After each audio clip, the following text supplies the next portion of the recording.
Un, dos, y un, dos, tres, y... Bueno, sí.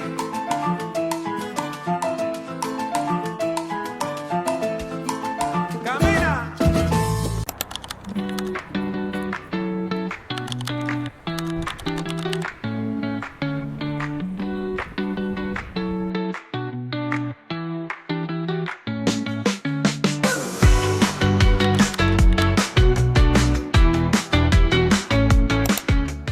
But you know what? We're there to help students. We're there to be the light for them. We're there to help them, okay? So I want you to remember this moment when you go into your careers. Turn off in your office.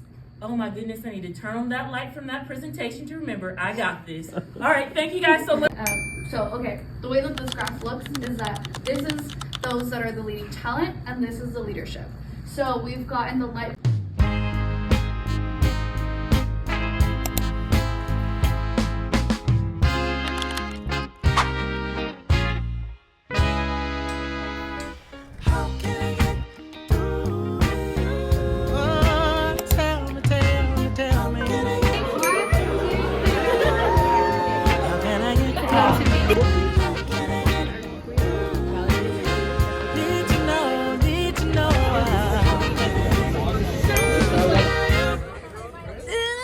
When I turn up, you get going. At every stop, baby, oh, it's showing. If I should stay, The vlog? I'm I want everyone to be in it. when I'm busy. About you too. The time you're free, just tell me what should I do? How can I get? Oh, how can I get through? How can I get through? Tell me, baby. How can I get through to you?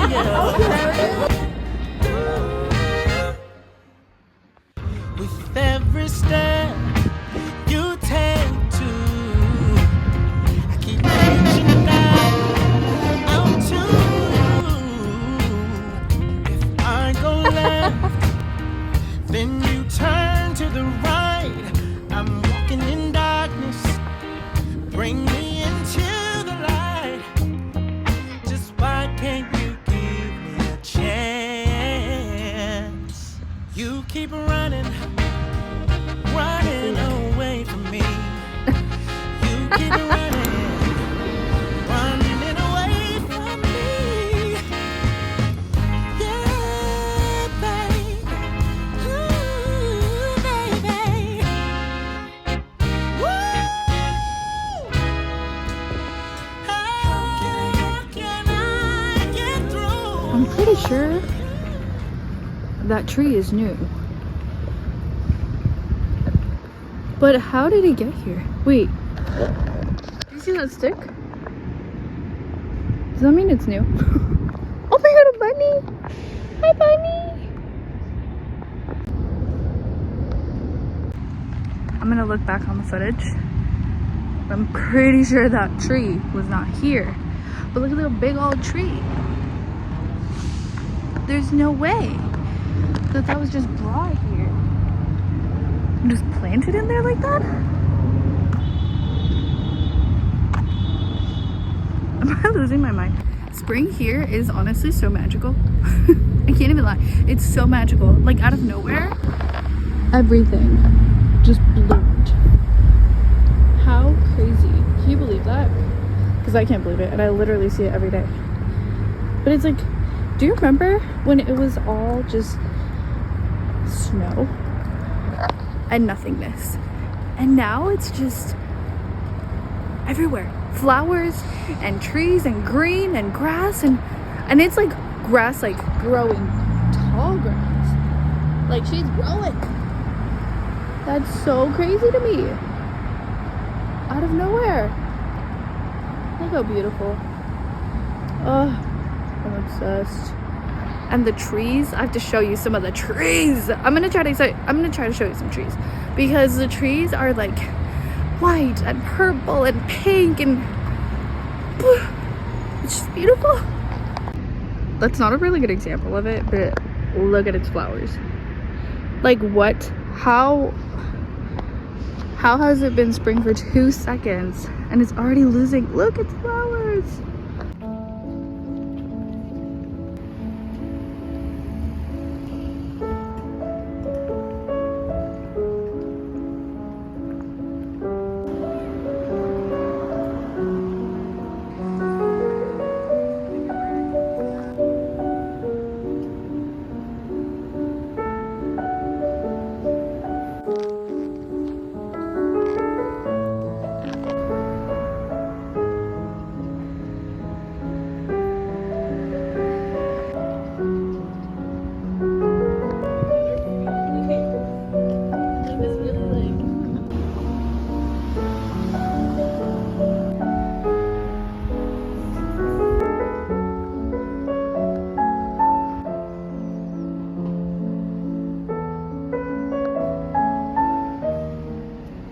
Hello.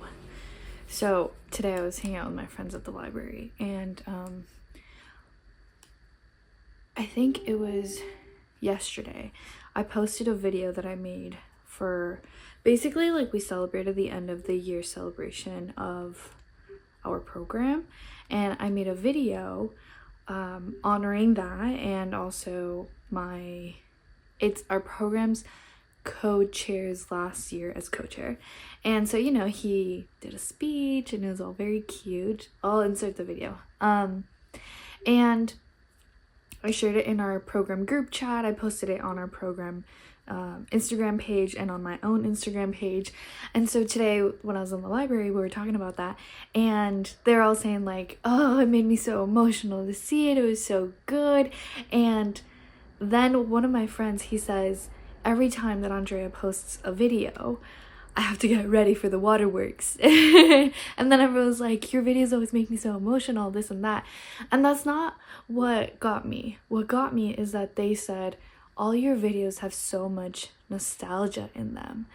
And I thought it was so interesting that that's the feeling that they get, because obviously I'm making videos about what's happening in my life right now, but something about it.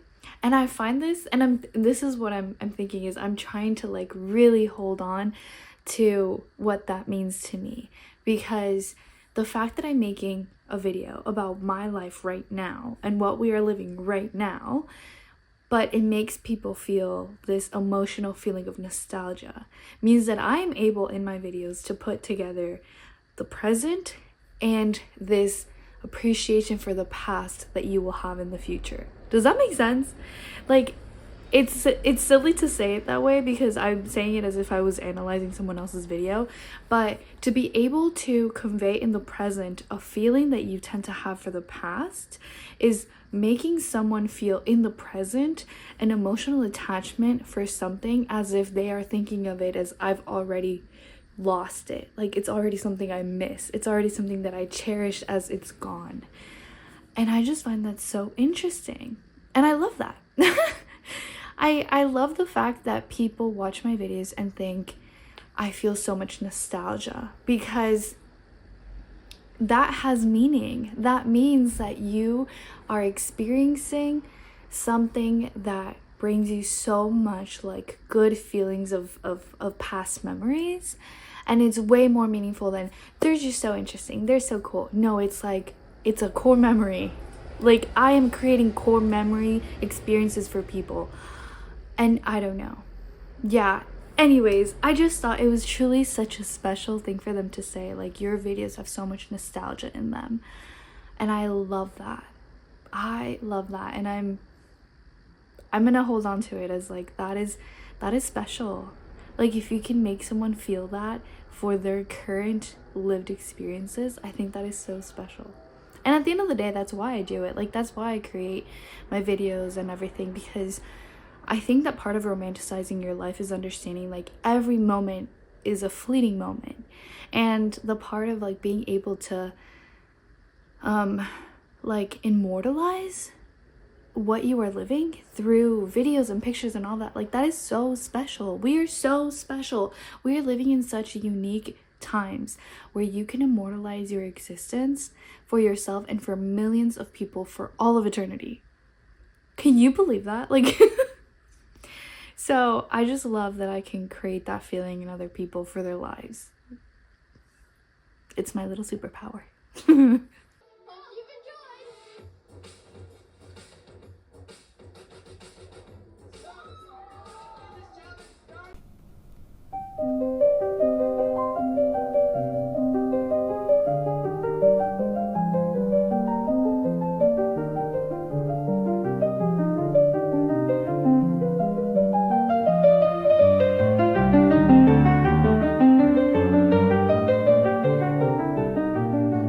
I always wonder, like, how is she? But we left her there with a fucking monster. And she was like, my little buddy. Let's collect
Hey, Quinn. You see, I was gonna tell you something, I forgot. Oh, guess who I met yesterday? Really randomly, Penn Badgley. Not randomly at all, actually. It's the second time that he comes and does like a talk with, it's not his co-host, but I guess it is co-host of like a program. They have a series, like a thing they do around different schools, but also like conferences and events, and like they're going to like the French embassy in Washington DC coming up. Like, it's kind of strange setup the way they present. But anyways, she is a couples therapist, and they together have a series called Can We Talk? And basically, like, they hold dialogue spaces, let's say. So anyways, they came for the second time now. I couldn't go to the one in January, but I went to this one, and it was very interesting. And he's a yapper. Mind you. In case you were wondering, he's a yapper, and we love that. So as a note taker that I am, obviously I took notes in our little talk yesterday, and I want to share them with you. I'll share them with you when I get home. They're very interesting. But it was very much, so it wasn't like a lecture type thing. They didn't go and present anything. They did that in January. They laid out like a framework for how to think and have these dialogues. And this time it was like a follow-up of it. And so basically, I want to share like what our discussion surrounded itself by, because it was a lot of like how to put the human back into what's going on right now in regards to the politics and all of the things that are happening at universities and with immigration stuff, and very interesting. And if you don't know what's going on in the US, I think this will give you like an interesting perspective as to how we're trying to have conversations about the policies, because I feel like, and this is kind of like what I'm gathering, not just from this talk, but also because I was taking my classes at the Kennedy School this year. I feel like people are feeling really helpless with how the administration is progressing, in the sense that we don't have much say in what's going on. And I think that's making people step out of the politics and back into the humanity of things. And I'm actually really interested in seeing that, and I feel like it could be a really good thing. But I'll tell you what my thoughts were. Okay, remember how I said I was going to tell you about my notes from the event with Penn Badgley? Yeah, well, I forgot. But I'm back. So, okay, these are my notes. I write mostly in quotes, like my notes are in quotes, because then it takes me back to what they said. And that's on thinking and concepts. So, okay. The two guests that were there, aside from Penn Badgley and Numa, I think was her name, the clinical psychologist. She literally just goes by her name, though. Not like a doctor.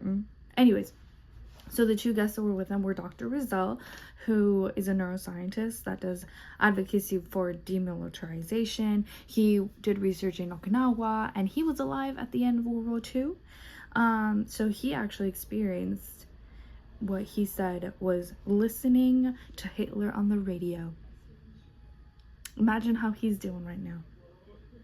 Okay, and then Dr. Namdar, Tina Namdar, she does research on gang affiliation as a form of survival in Helsinki, and she finds it like, she said she landed there because she was a teacher, and she just found it very interesting that her students were in this what would be like a privileged environment, and ended up still like going into gangs. So she basically does a lot of research on the psychology of belonging and purpose in young people, which is my jam. So loved her.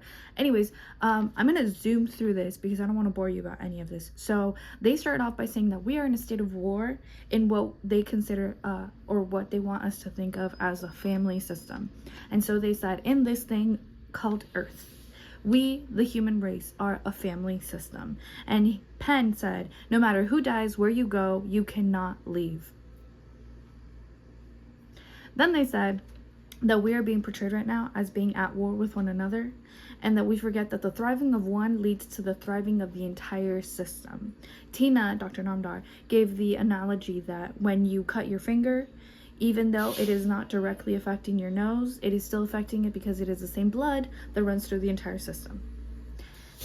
Loved it, by the way. Okay, the downfall of another leads to the downfall of oneself. That is what Numa said, and that's spatial. Then basically, as they were talking about how it all connects, Penn said at one point that we seem to always want to suffer. Like, we simply choose all the time to suffer. And I thought this was so interesting because this is where I connected it to how, like, the work that I've done and the research that I've done being here. So they kept saying, well, Penn was talking about suffering and how we always seem to pick to suffer. And then Tina was talking about, Tina and also Numa were talking about how, like, we need to find peace and justice. And so I wrote, suffering or peace does not equal justice. And I wrote an arrow for justice for who? So here's the thing. This is where I connect it to, basically, at the Kennedy School, for one of my classes, one of our finals was to do a debate on different topics, and I got to listen in on a team that did a debate on death penalty, those that were for and those that were against. And this was an assigned team, they didn't pick it, but I thought it was very interesting that in that conversation they kept going about the team that was for death penalty. They said, okay, but the death penalty would only be for this certain level of crime, like terrorism and whatever they named 4. And they went in this year, out this year, because I said, when you attach a label to a crime, to a punishment, who defines that label? Who defines what counts as terrorism? So that's why I said, like, in my mind, what is one day terrorism and this group of terrorists can be another thing tomorrow. You know what I'm saying? So then there's this girl in this group that kept bringing up, like, morality. And she was the only one that kept bringing up morality and saying, okay, but what is a moral, like the actual moral understanding of what we as humans are allowed to do to others? How far is punishment allowed to go in the hands of a human being? Okay? Period. Honestly, period. So anyways, I actually rose my hand in the event, and I said this out loud because they wanted to do like a discussion based situation, and I was saying, like, all this is coming together in this sense of, like, how are we going to unite people through the sense of tribalism and the fact that the American identity lies in being individualistic and freedom and justice. Great. Freedom and justice are words without one universal definition, I fear. Also, mind you, justice tends to be in the understanding that who wins? Like justice means that sometimes you will win and sometimes you will lose. But it has to be under the understanding that it is for the fair well-being and good of all. But who defines that, you know? So I feel like when people say, yeah, it's all about freedom and justice, freedom of who? Justice of who? Freedom for who? Justice for who? And how? In what way does that look? You know? Because especially right now when we're looking at, for example, like abortion, freedom for one to choose kind of already takes the freedom from someone else. For example, the mother and the father. The mother chooses to abort, and then what if the father didn't want to abort?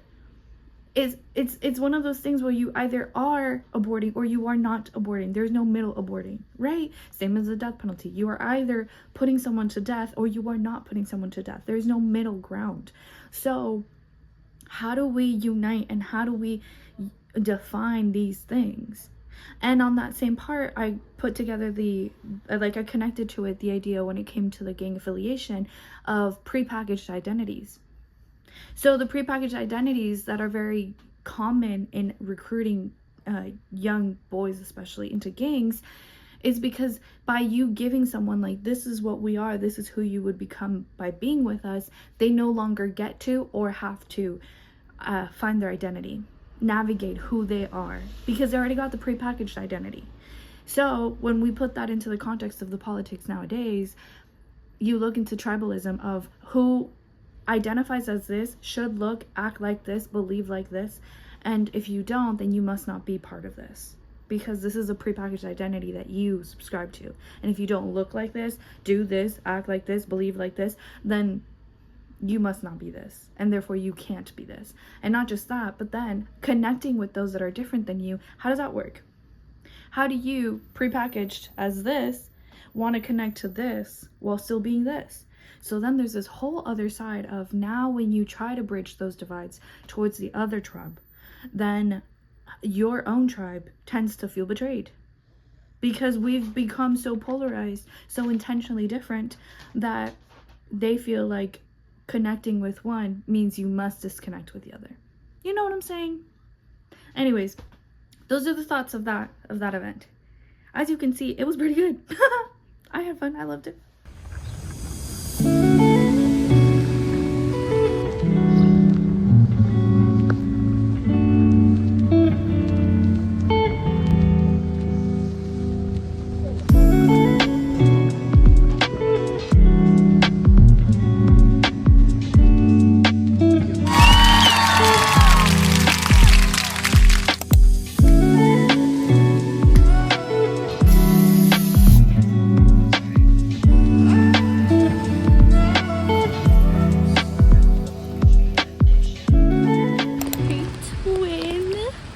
I don't know if you can see me.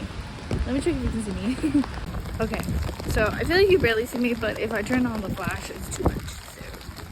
So, anyways, I'm going home, walking home, and it's raining. Look how pretty she looks. Oh, look how pretty she looks. I'm getting a little camera shy, but look how pretty she looks. I'm gonna show you right now when I walk by. Anyways, so I'm heading home right now, and I wanted to talk a little about kind of what's gonna happen after this month. So it's May. Hey, I haven't posted a vlog in basically this whole semester. Is that not? Hold on, give me a second. Okay, as you can see, the weather is crazy. It's supposed to be spring. It's literally May, and we're going through it. Oh, by the way, hold on, we're here. Hey, hold on, I'm gonna show you. She's so pretty. Oh, hey, she's so pretty. Aw. Fun fact, like a month ago, Becky G came. Becky G came for an event, so we got to see her. Did you know she's tiny? She's literally so small. She's so cute. But oh my gosh. Anyways, the weather's crazy, and I like to vlog when I'm walking out in the street. So the past few months have been really difficult for me to do that. But the main reason why I haven't vlogged in these past few months has been because my semester was just so crazy. Like, I was truly just so busy. I was taking 6 classes, and the max capacity, or at least what they recommend you do, is 4. We're not allowed to take more than 5, so I had to audit one of them, meaning it's off the record. But it's okay. It was iconic. It was fantastic. Former Secretary of Transportation Anthony Fox was a professor, and he worked on Obama's cabinet, and he was truly the best. Truly the best. One of the best people I've ever met. I got to get pretty close with him because he just I adopted him as a mentor. So it was just life-changing. Anyways, so yeah, I was taking 6 classes. It was kind of crazy. So literally no time for anything. I actually stopped going to the gym too because that's how busy I was. It came down to I either sleep and eat, or I do gym and editing and stuff. So you know what I had to choose. Anyways, but now it is May. I have footage still from the first semester, from fall semester, that I have not uploaded. So my arm's tired. Oh, by the way, just upper body. So I'll be working on that. So there will still be a lot of Harvard videos to come. But update for myself, I will be moving back to San Diego at the end of this month after graduation. And okay, I'm so sorry, my arm got so tired. Anyways, I'll be moving back to San Diego, and I'm gonna be doing work, figuring that out. But I was watching a vlog yesterday. Her name is Hannah Elise. She's iconic. She's so cute. You should watch her. She's my comfort vlogger, to be honest. Well, one of them. Anyways, so she was talking about how she just turned 26 and her life has changed so much, and she has realized that a large part of the changes that she's been going through is just realizing that life is better with people. She used to live in New York City, and now she lives in Charleston, North Carolina, I think, and she's with her family there. And she was just like, it's just the fast life is so lonely, and life disconnected from people just is not it. And I wanted to highlight a little bit of that because during this last semester at Harvard, I was in a class with a professor whose name is Richard Weisford, and he does research on morality, and he has a project called Making Care Common. And essentially his work revolves around kind of this epidemic of loneliness that we're going through, and how a lot of young people just feel like they have no meaning and purpose in life. And so he had a study done in 2023 that showed that 58% of 18 to 25-year-olds feel that they have no meaning or purpose in life. And this is really problematic, okay? This is really problematic because the fact that they don't see a single purpose for their life, he says, is kind of like this consequence now of there being so much freedom to choose who you are, but so little guidance on how to find that. Anyways, it's very interesting, and I'll talk more about it some other time. But just wanted to highlight that if you feel that way, you're actually the norm at this point.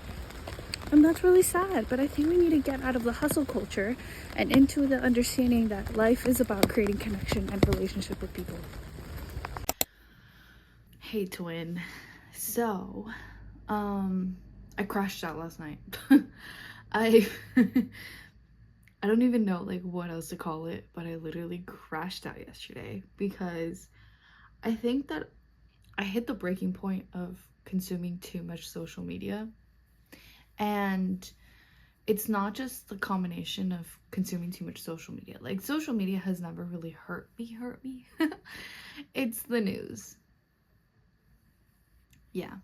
So I live in Massachusetts right now, and a lot has been going on in Massachusetts with ice, and it's just really, it got to me. And not just that, but I think that something that really actually triggered the crash out was that the Secretary of the Department of Education, what's her name? Lisa McMahon, I think her name is.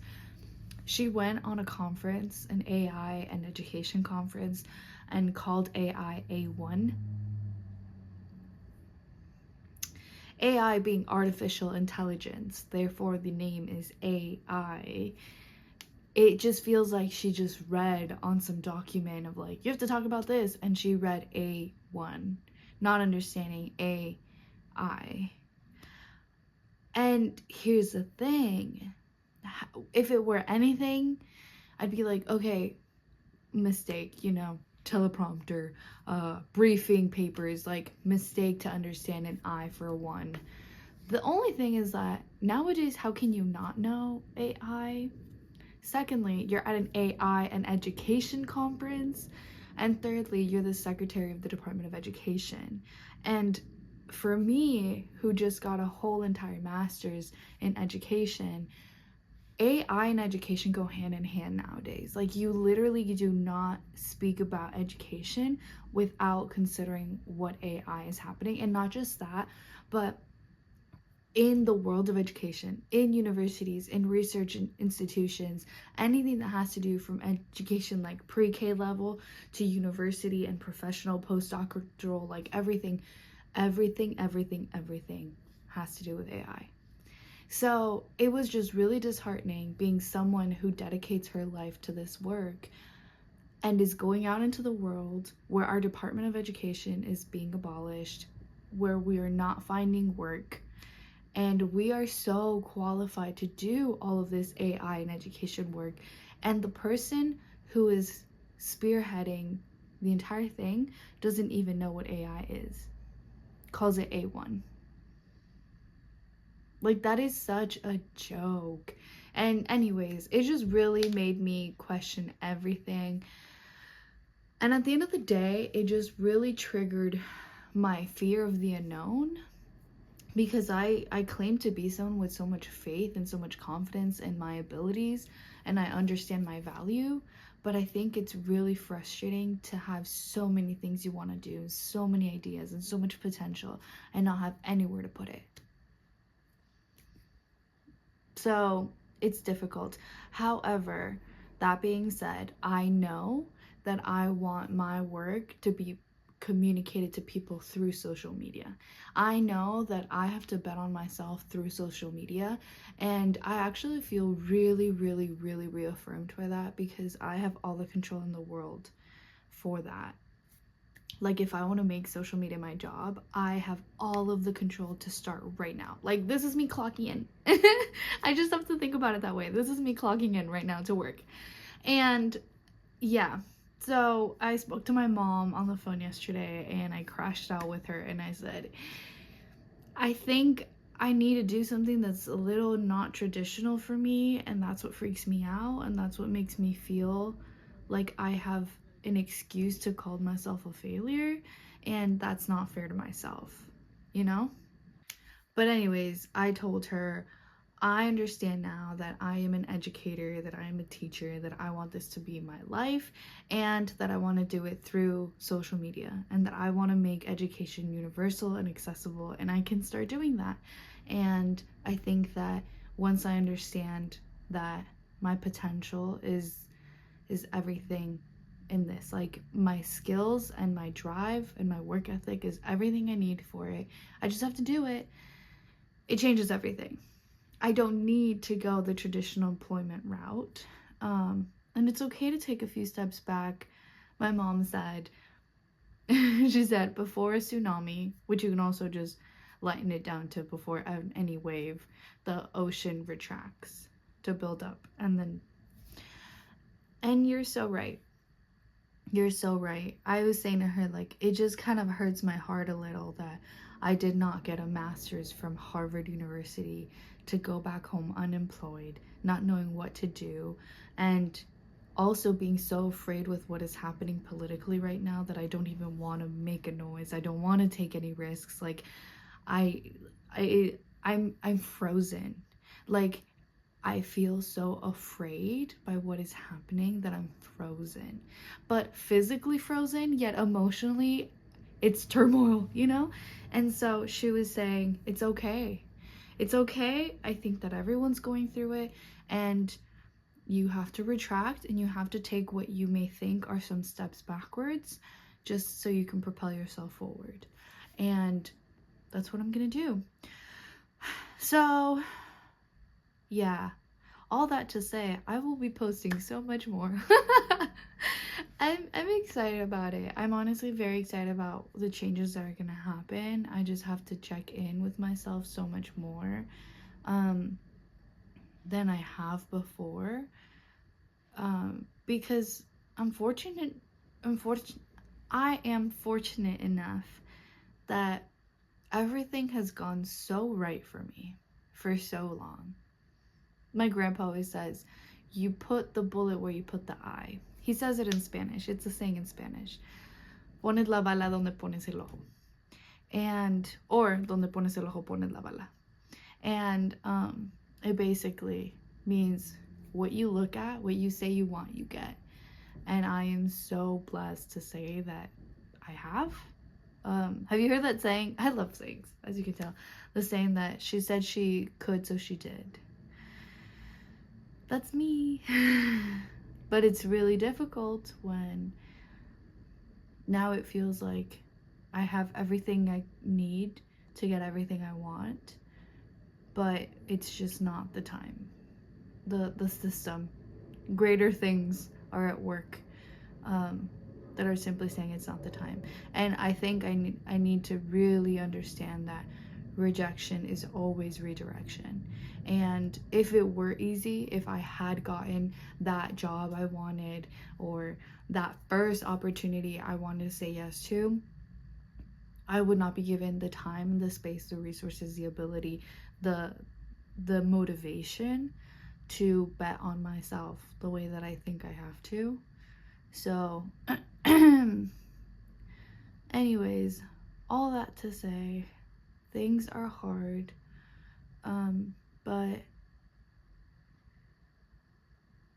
you sometimes just gotta bet on yourself. Really check in to what you want and why you want it. And yeah. So anyways, starting today, I'm making that shift. I still have about 2, almost 3 weeks here in Boston at Harvard. So I'm gonna be doing that. I'm gonna be enjoying my time. I'm gonna be really checking in with myself. I think I'm gonna stop consuming so much social media and focusing more on producing. While I do find myself, I'm gonna navigate this shift the way I know how to do it. And it's tricky, but it's gonna be very fun. In the next few weeks, I'm gonna go to New York a couple times, and I think that's really gonna... I also bought a camera, and I'm really excited because I've always wanted to get into photography. So I'm gonna be doing that. I'm gonna be reading a ton because I'm trying to get through 25 books in 20 days. And I'm just gonna breathe. I'm just gonna take a dang second. I also have a lot to do before I move. I have to clean out my closet. I have so much clothes I'm gonna be donating. And I have to pack, obviously. And I just have to get my ducks in a row. So I don't have time to be scared and frozen. Anyways, yeah, okay, well, I will see you later. Bye.